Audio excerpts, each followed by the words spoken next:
Hey guys, my parents are saying we're going to the tundra for a vacation, but I'm not totally sure what that means. Do you guys know anything about the tundra? Yeah, I think I do know a little something about the tundra. It's located in Alaska, northern Canada, edges of Greenland, northern Siberia, Russia, and parts of Norway, Sweden, and Finland. The tundra has abiotic features of strong wind, rainfall, short summer days with lots of sunlight, long and cold winters, soil, and a thick layer of permafrost.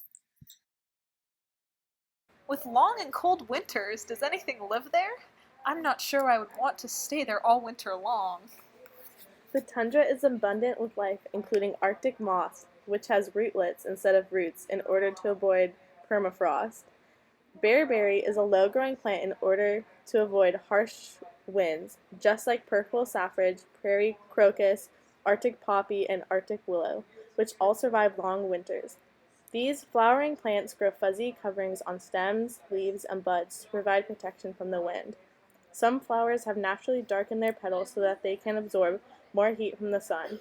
In addition, many have a reduced leaf size in order to retain more moisture.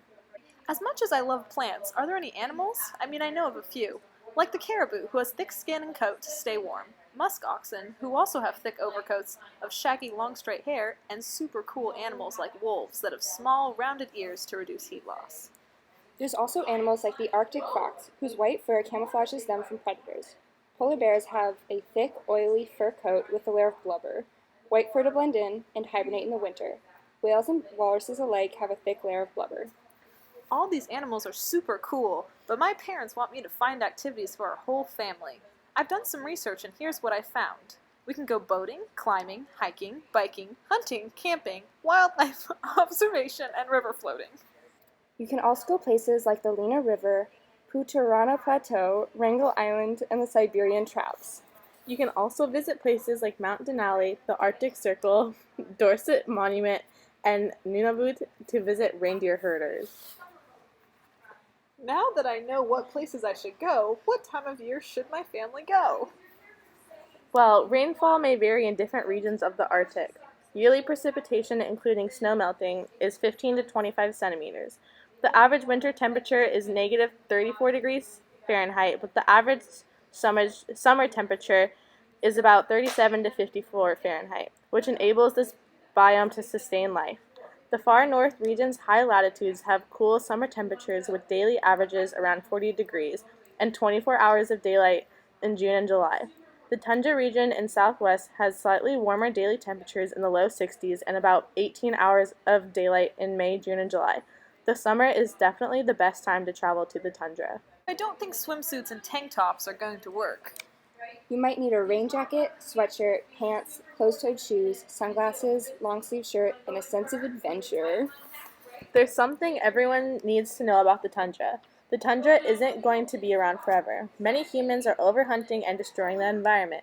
People that hunt in the tundra are overhunting, which may cause certain animals to become endangered or extinct, and can change all other parts of the food chain. Pollution has led to global warming, which has caused the tundra to start melting and getting smaller through habitat loss as well. As people of the earth, we can and continue to help this biome by lobbying to pass laws that protect animals and plants. We can also try to stop pollution worldwide to help the entire earth. The overarching concern facing tundra ecosystems is total global climate change, which affects everyone and everything. Tundra temperatures have risen 3 to 5 degrees over 50 years and could double in the future. Rising temperatures are now thawing the permafrost, allowing non-tundra plants to come into the delicate environment. Thawed permafrost can no longer hold soil in place, so erosion then becomes a bigger problem. The melting snow will decrease the hunting efficiency of polar bears and will threaten the habitat of caribou and other Arctic animals.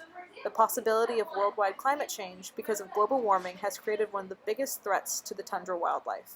Climate change has led to larger and frequent wildfires, like the largest fire recorded in tundra history in Alaska in 2007. As the temperature goes up and the amount of rainfall doesn't increase, the tundra will become more desert-like, and animals and plants will die because of the melting ground, physical landmarks, and permafrost. Moreover, human destruction of environment for natural gas and oil, mining, road building, and hunting have caused a habitat loss to caribou to make them endangered animals. We can reduce climate change by reducing our carbon footprint, which we can do by unplugging our electronic and chargers, carpooling or taking public transit instead of driving alone, and changing our light bulbs to new, environmentally friendly ones.